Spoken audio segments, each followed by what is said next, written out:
My dear brothers and sisters of Velachery Assembly Constituency, I bow my head with Vanakkam.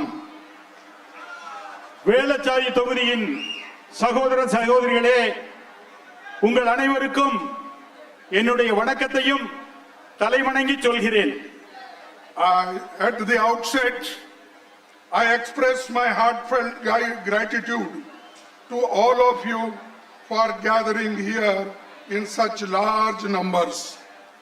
முதலாவதாக உங்கள் அனைவருக்கும் என்னுடைய இதயம் கனிந்த நன்றியை இங்கே பெருந்திரளாக வந்திருப்பதற்காக தெரிவித்துக் கொள்கிறேன்.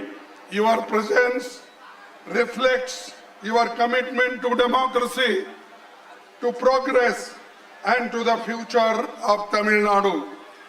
உங்களுடைய பெருந்திரளான கூட்டம் சமத்துவத்துக்காகவும் சமூக நீதிக்காகவும் தமிழ்நாட்டின் வளர்ச்சிக்கானது என்பதை உணர்கிறேன். I have come here to seek your support and blessings for our Congress candidate Sri JMH Hasan Maulana. நான் இன்று உங்கள் முன் இங்கு வந்திருப்பதற்கு காரணம் நம்முடைய காங்கிரஸ் வேட்பாளர் அன்புக்குரிய திரு JMH ஹசன் அவர்களுக்கு ஓட்டு கேட்டு இங்கே வந்திருக்கிறேன். I have heard from the people of Velachery about his dedication, his accessibility and most importantly his work on the ground. Velachery மக்களிடமிருந்து நான் அறிந்திருக்கிறேன், அவர் இந்த தொகுதியின் மேம்பாட்டுக்காக ஒத்துழைப்புடன் எப்பொழுதும் அனைவரையும் எளிதில் சந்திக்கும் வாய்ப்பை பெற்று இந்த தொகுதிக்காக உழைத்துக் கொண்டிருக்கிறார் என்பதை நான் அறிவேன். Friends, politics is not about speech alone, it is about delivery. அரசியல் என்பது வெறும் வெற்று வாக்குறுதி அல்ல, அது நாம் என்ன செய்கிறோம் என்பதை பொறுத்தே அமைகிறது. And your MLA, I am told, has worked against land encroachers, ensuring that government land is protected for public use. என்னிடம் சொன்னார்கள், உங்களுடைய சட்டமன்ற உறுப்பினர் நில ஆக்கிரமிப்புகளுக்கு எதிராகவும் மற்றும் அனைத்து அரசுக்கு எதிர்ப்பான செயல்களையும் தடுத்து நிப்பாட்டி இருக்கிறார் என்பதை. Friends, he has built parks, playgrounds, public gym facilities and indoor stadium for your children. அவர் உங்களுக்காக, உங்கள் குழந்தைகளுக்காக பூங்காக்கள் மற்றும் விளையாட்டு மைதானங்கள், உள்கட்டரங்கு அமைப்புகள் ஆகியவற்றை செய்து கொடுத்திருக்கிறார். ஏறத்தாழ 49 கோடி ரூபாய் அளவுக்கு மதிப்புள்ள. He has built parks. Along with that, he has built 4 libraries worth 49 crores. அத்தோடு 49 கோடி ரூபாய் மதிப்புள்ள 4 நூலகங்களையும் உங்களுக்காக அவர் திறந்து வைத்திருக்கிறார். In our country, education is the biggest enabler. It is the best tool of empowerment. Unfortunately, our Prime Minister does not think so. He is making education beyond the reach of common man. நம்முடைய நாட்டில் கல்வி என்ற கருவிதான் முன்னேற்றத்திற்கான மிகப்பெரிய விஷயமாக பார்க்கப்படுகிறது. பொருளாதார முன்னேற்றத்துக்காக பார்க்கப்படுகிறது. துரதிர்ஷ்டவசமாக நம்முடைய பிரதமர் மோடி அப்படி நினைப்பதில்லை. அவர் கல்வியை சாதாரண மக்களுக்கு எட்டாக்கனியாக மாற்றி உள்ளார். Most importantly, he has been your voice in the assembly, raising your issues, fighting for your rights and ensuring that development reaches every ward this fast growing constituency. அவர் முக்கியமாக உங்களுடைய உரிமைகளுக்காக சட்டமன்றத்திலே குரல் கொடுக்கிறார், உங்களுடைய பிரச்சனைகளுக்காக குரல் கொடுக்கிறார், உங்களுடைய உரிமைகளுக்காக போராடுகிறார், இந்த தொகுதியின் வளர்ச்சிக்காக அரும்பணி ஆற்றுகிறார். Friends, development in Velicheri is not happening in isolation. It is the part of larger vision led by Chief Minister Thiru M.K. Stalin. In partnership with Congress Party, the Secular Progressive Alliance is committed to serving people and marching the state forward. நண்பர்களே, இது வேளச்சேரியில் மட்டும் நடக்கும் வளர்ச்சி அல்ல, தமிழகம் முழுவதும் இந்த வளர்ச்சி கொண்டு செல்லப்படுகிறது. இதற்காக நம்முடைய மாண்புமிகு முதல்வர் மு.க. ஸ்டாலின் அவர்கள் முழுமூச்சுடன் பாடுபட்டு கொண்டிருக்கிறார். Should say with the partnership of Chief Minister Stalin. Yes. You have forgotten that. அத்தனை வளர்ச்சி திட்டங்களையும் நம்முடைய மாண்புமிகு முதல்வர் மு.க. ஸ்டாலின் அவர்களுடைய அரும்பணிகாட்டலிலும் வழிகாட்டலிலும் நடைபெற்றுக் கொண்டிருக்கிறது. Look at what this government has delivered. Women are traveling free, and our Vidyal Payanam scheme, every woman saving nearly 1,000 rupees per month. எத்தனைய நலத்திட்டங்களை இந்த அரசு உங்களுக்கு வழங்கி இருக்கிறது என்பதை சற்று சிந்தியுங்கள். மகளிர் பயணம், விடியல் பயணம் என்ற பெயரிலே மகளிரே அத்துணை பேரும் பேருந்துலை இலவசமாக பயணிப்பதற்காக நம்முடைய முதல்வர் இங்கே வழி செய்திருக்கிறார். அது மட்டுமல்ல, ஒவ்வொரு குடும்பத்திற்கும் ஒவ்வொரு மகளிருக்கும் ரூபாய் 1000 உதவித்தொகை மாதந்தோறும் வழங்கப்படுகிறது. Over 1.31 crore women are receiving lot of funds from the government. ஏறத்தாழ 1,31,00,000 பெண்களுக்கு நம்முடைய அரசின் மூலமாக கலைஞர் உரிமை தொகை வழங்கப்படுகிறது. All the schemes under Kalingar, in his name, Stalin is giving many funds, many welfare schemes to the people of Tamil Nadu. Every month, under the Kalingar scheme, people are getting, women are getting lot of funds from the government under the leadership of Stalin. நம்முடைய மாண்புமிகு முதல்வர் மு.க. ஸ்டாலின் அவரின் அரசின் கீழ் பலவிதமான நலத்திட்டங்கள் மக்களுக்கு வழங்கப்படுகிறது, குறிப்பாக பெண்களுக்கு வழங்கப்படுகிறது என்பதை இங்கே மகிழ்வுடன் தெரிவித்துக் கொள்கிறேன். Senior citizens and the differently abled are receiving ration at their doorstep through the Thaimanar scheme. நம்முடைய முதல்வர் அவர்களின் தாய்மானவர் திட்டத்தின் கீழ் மூத்த குடிமக்களுக்கும் மாற்றுத்திறனாளிகளுக்கும் ரேஷன் பொருட்கள் அவரது இல்லத்திலேயே வழங்கப்படுகிறது. Friends, this government has not only focused on welfare schemes, it has also driven growth. Tamil Nadu today is one of India's most industrialized state. நண்பர்களே, வெறும் நலத்திட்டங்களோடு இந்த அரசு நின்று விடவில்லை. இந்தியாவிலே தொழில் வளர்ச்சி அடைந்த மிக முக்கிய மாநிலங்களாக ஒன்றாக தமிழ்நாடு மாற்றி இருக்கப்பட்டிருக்கிறது. In the last 5 years, over 10 lakh jobs have been created in Tamil Nadu and young people got the jobs. கடந்த 5 ஆண்டுகளில் ஏறத்தாழ 10 லட்சம் மேற்பட்ட வேலை வாய்ப்புகள் இங்கே உருவாக்கப்பட்டிருக்கிறது. இளைஞர்களின் எதிர்காலத்துக்கு நம்பிக்கை ஊட்டப்பட்டிருக்கிறது. Tamil Nadu has delivered a growth rate of over 11%, making it one of the fastest growing economics in India.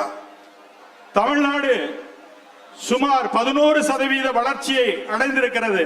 இதன் மூலமாக இந்தியாவிலேயே மிக வளர்ச்சி பெற்ற மாநிலமாக பொருளாதார ரீதியிலும் தொழில் ரீதியிலும் திகழ்கிறது. But my brothers and sisters, while Tamil Nadu is moving forward, the BJP government at the center is trying to pull it in back. என் அன்புக்குரிய சகோதர சகோதரிகளே, தமிழ் மாநிலம் இப்படி முன்னேறும் பாதையில் செல்லும் போது பாஜக அரசு அதை தடுத்து நிப்பாட்டி அதன் முன்னேற்றத்தை தடை செய்ய முயற்சிக்கிறது. they are treating Tamil Nadu like a stepchild. தமிழ்நாட்டை மாற்றாந்தான் மனப்பான்மையுடன் நடத்துகிறது மத்திய அரசு. Despite contributing significantly to the nation's economy, நாட்டின் வளர்ச்சிக்கு மிகப்பெரிய பங்காற்றினாலும் அவர்களுக்கு கொடுக்கப்படுகின்ற தொகை மிகவும் குறைவாக இருக்கிறது.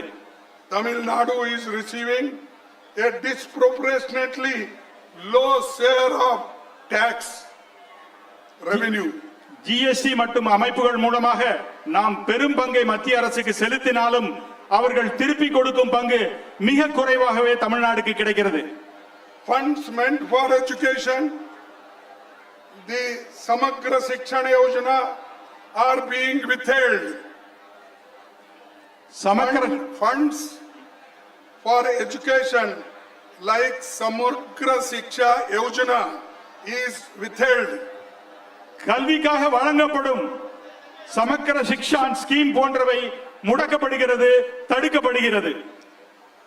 Simply because Tamil Nadu refuses bow down to the imposition of Delhi's dictatorship.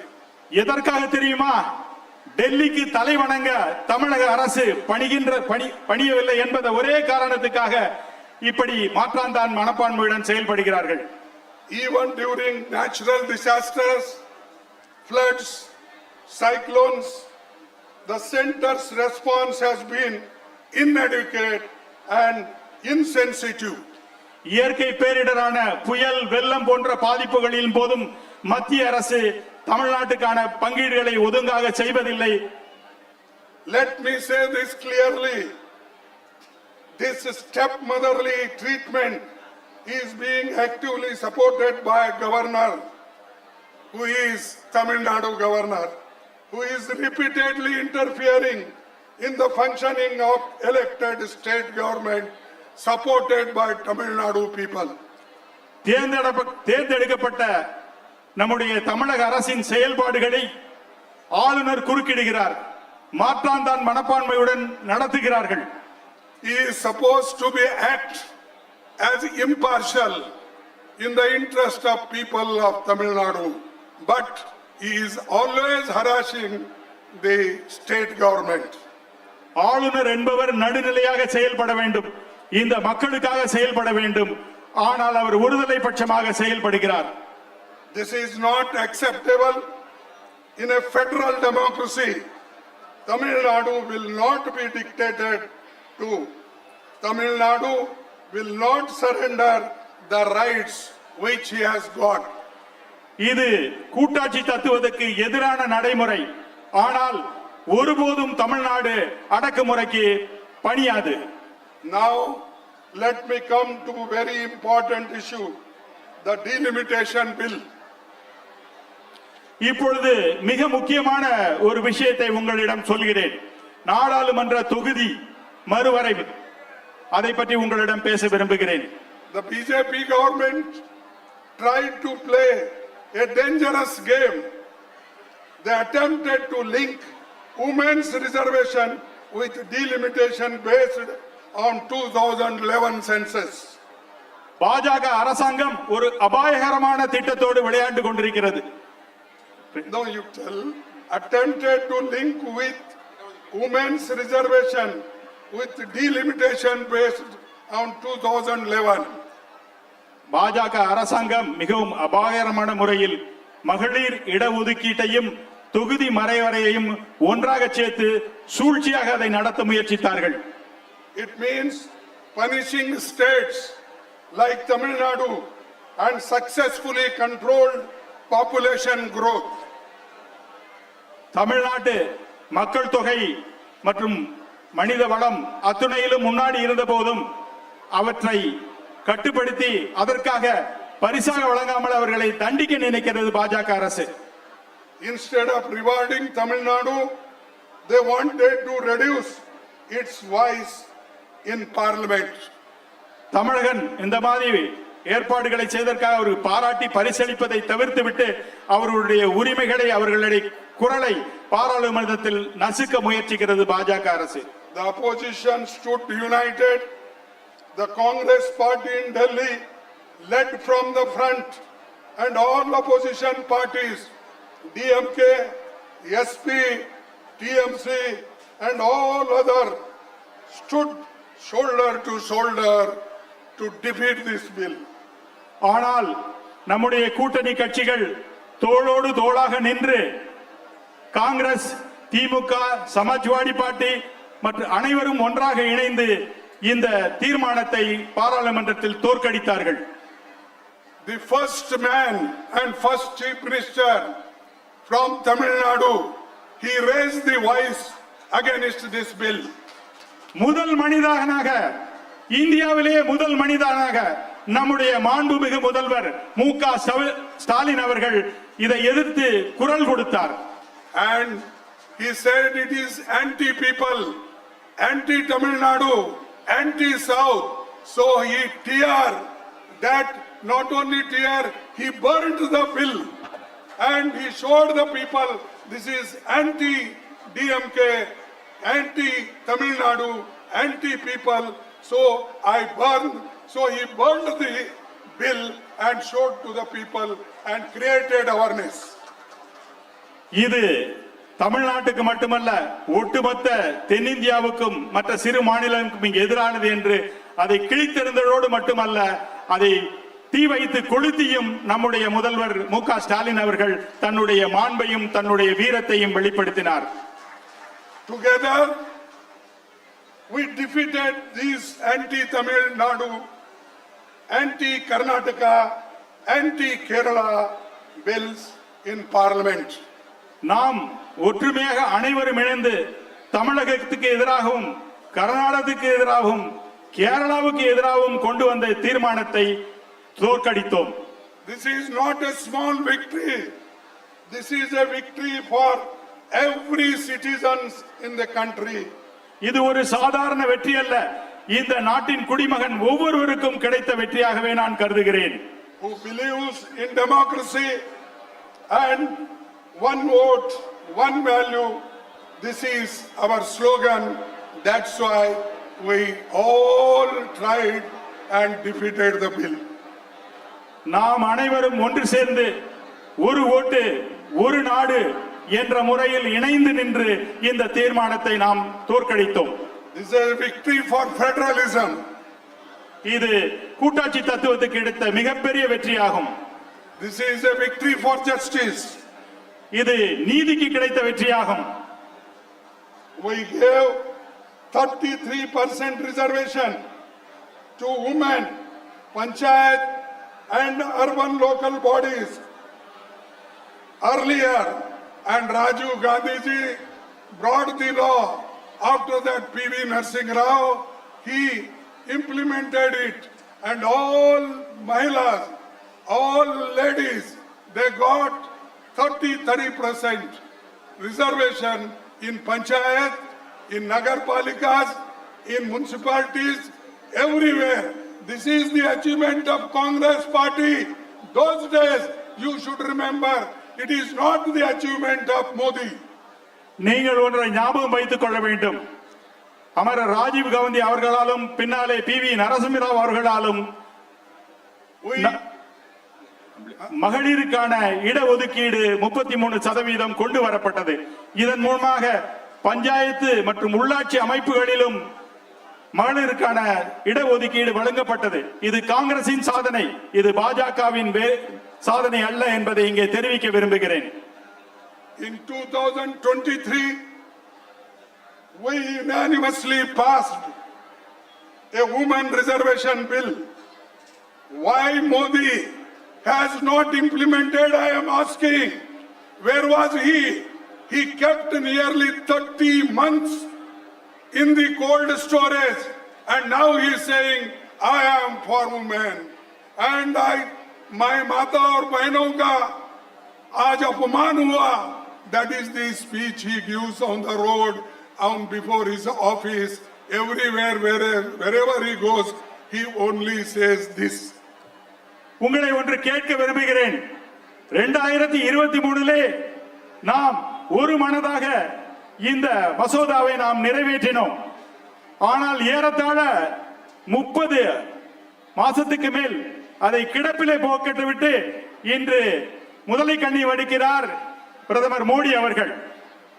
I wrote 3 letters to Modi, Riju, requesting them implement 2023 bill. Today only you implement. We are ready to give that consent for the bill, but they did not do it. நான் 3 தடவை கடிதம் எழுதினேன் மோடிக்கும் கிரண் ரிஜிஜு அவர்களுக்கும். பல தடவை சொல்லியும் அவர்கள் நிறைவேற்றவில்லை. அப்போது சொன்னேன், இப்போது கொண்டு வாருங்கள், உடனடியாக நாம் அனைவரும் சேர்ந்து இதை நிறைவேற்றுவோம் என்று. ஆனால் அதற்கு அவர்கள் செவி சாய்க்கவில்லை. I requested Modi and Kiran Rijiju, you call a meeting of all party. Instead of that, they were calling individually. This is a cheating to the people of country. நான் கூறினேன் மோடியிடம் கிரண் ரிஜிஜுவிடம் அனைத்து கட்சிகளையும் ஒன்றாக அணையுங்கள், எல்லோரும் சேர்ந்து இதை தீர்மானிப்போம் என்று. ஆனால் அவர்கள் தனித்தனியாக ஒவ்வொருவரை கூப்பிட்டு இதை பற்றி பேசினார்கள். இது ஒரு சூழ்ச்சி. You need leaders who will not bow before the BJP, but will stand up and fight. That is Mr. Stalin. நம்மளுக்கு தேவை டெல்லிக்கு அடிபணிந்து அவர்களை வணங்கி நிற்கும் தலைவர்கள் அல்ல, அவர்களை எதிர்த்து தலைவணங்காமல் நிற்கும் நம்முடைய தமிழக முதல்வர் மாண்புமிகு மு.க. ஸ்டாலின் போன்றவர்கள் தான் இப்போது தமிழ்நாட்டுக்கு தேவை. Friends, today AIDMK has lost its identity. இன்று அதிமுக தன்னுடைய நிலையையும் தன்னுடைய அடையாளத்தையும் இழந்து நிற்கிறது. It has become a silent slave partner of the BJP. இன்றைய அதிமுக அவர்களின் பாஜகவின் அடிமையாகவும் பங்காளிகளாகவும் மக்களின் உரிமைகள் பற்றி பேசாமல் மௌனம் காத்து நிற்கிறார்கள். It cannot protect Tamil Nadu's interest. It cannot raise its voice because he has already become a slave of Modi. அதிமுகவில் தமிழக மக்களின் உரிமைகளை காக்க முடியாது. ஏனென்றால் அவர்களுக்கு எதிராக இவர்களால் குரல் எழுப்ப முடியாது. ஏற்கனவே அவர்களிடம் இவர்கள் அடிமையாகிவிட்டார்கள். A man who is fighting against Modi is Mr. Rahul Gandhi.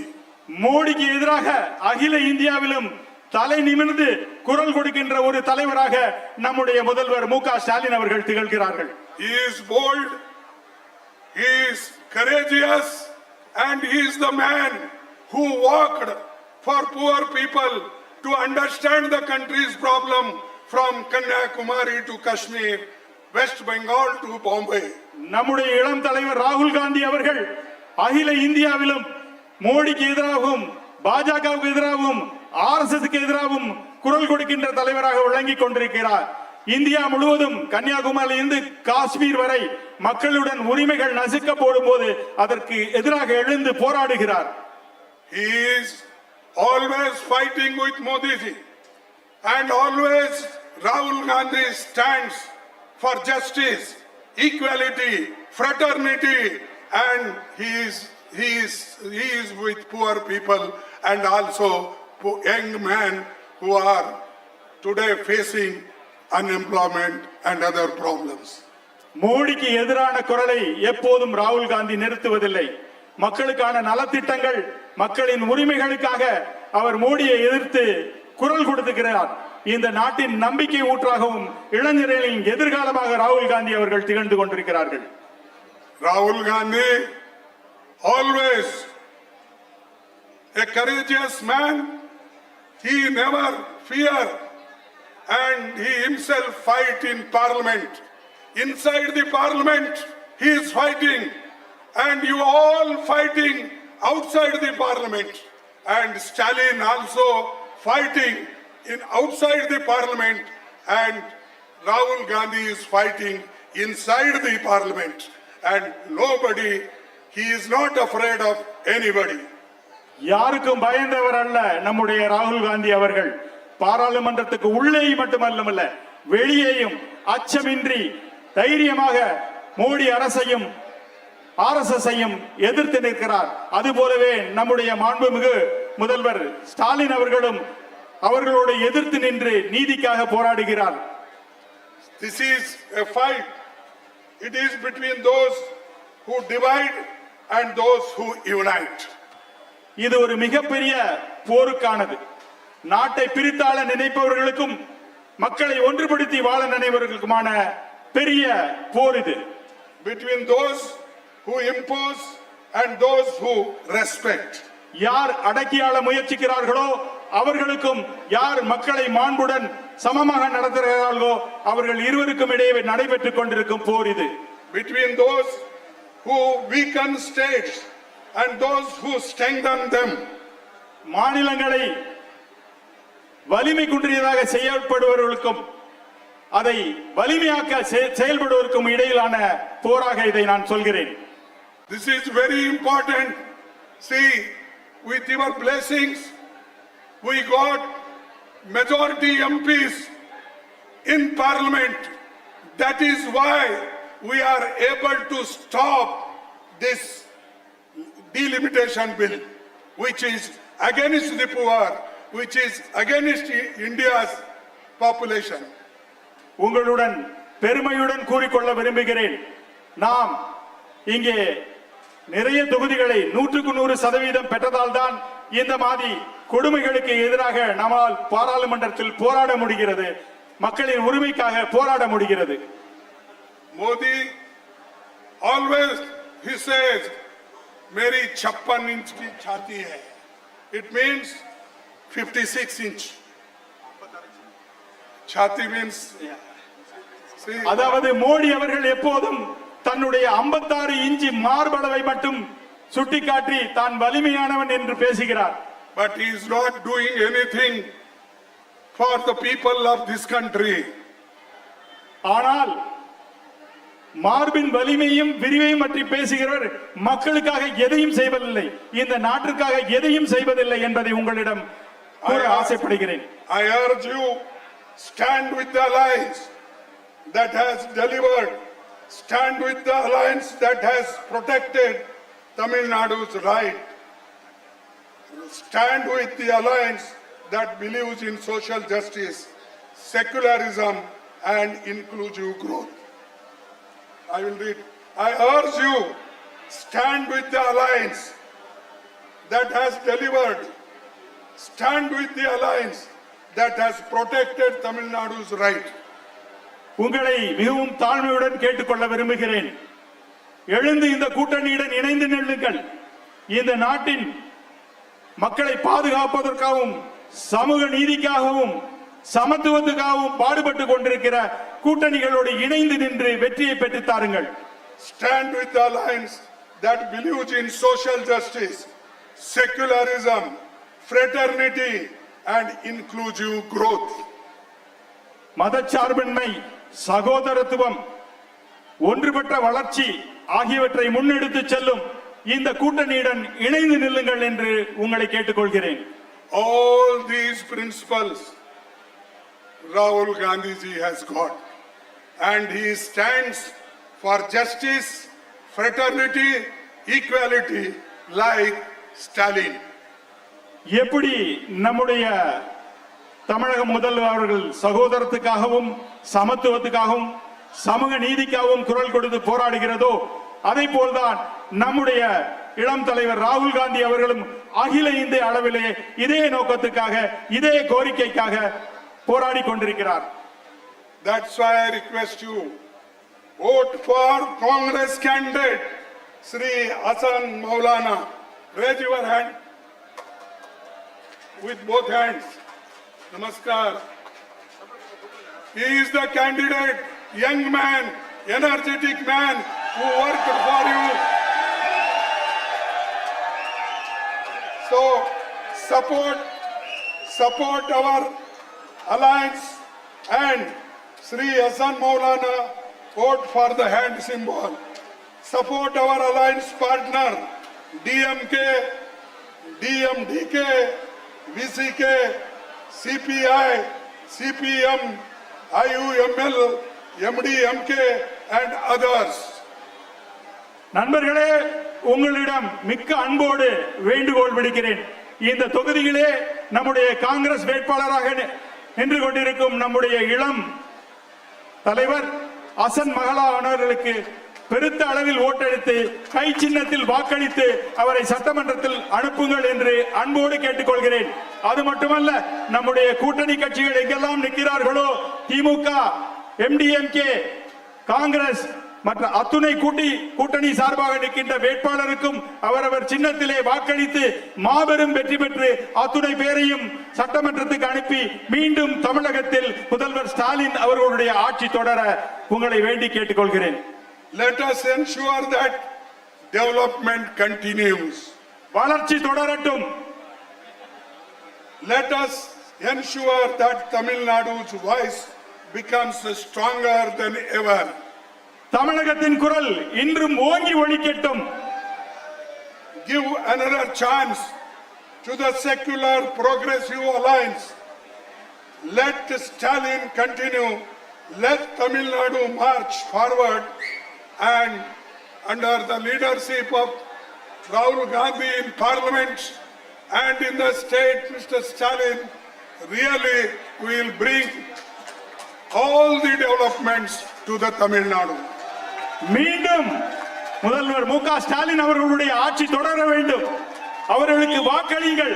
அவருடைய வாக்குகள் நம்முடைய வாக்குகள் அத்துணை பேரையும் சேர்ந்து இந்த ஆட்சி மறுபடியும் தொடர வேண்டும். தமிழ்நாடு மீண்டும் மீண்டும் முன்னேற்ற பாதையில் செல்ல வேண்டும் என்று உங்கள் அனைவரையும் மீண்டும் ஒரு தடவை கேட்டுக்கொள்கிறேன். Don't believe Modi. Modi is a liar. மோடியை நம்பாதீர்கள். அவர் ஒரு புழுகு மூட்டை, பொய்யர். And always he told false promises. He gave false promises, denotification and other employment 2 crores. Where are they? 50 lakhs rupees for each. All bogus promise he gives. Modi is a liar. Modi ஒரு பொய்யர், பித்தலாட்டக்காரர்.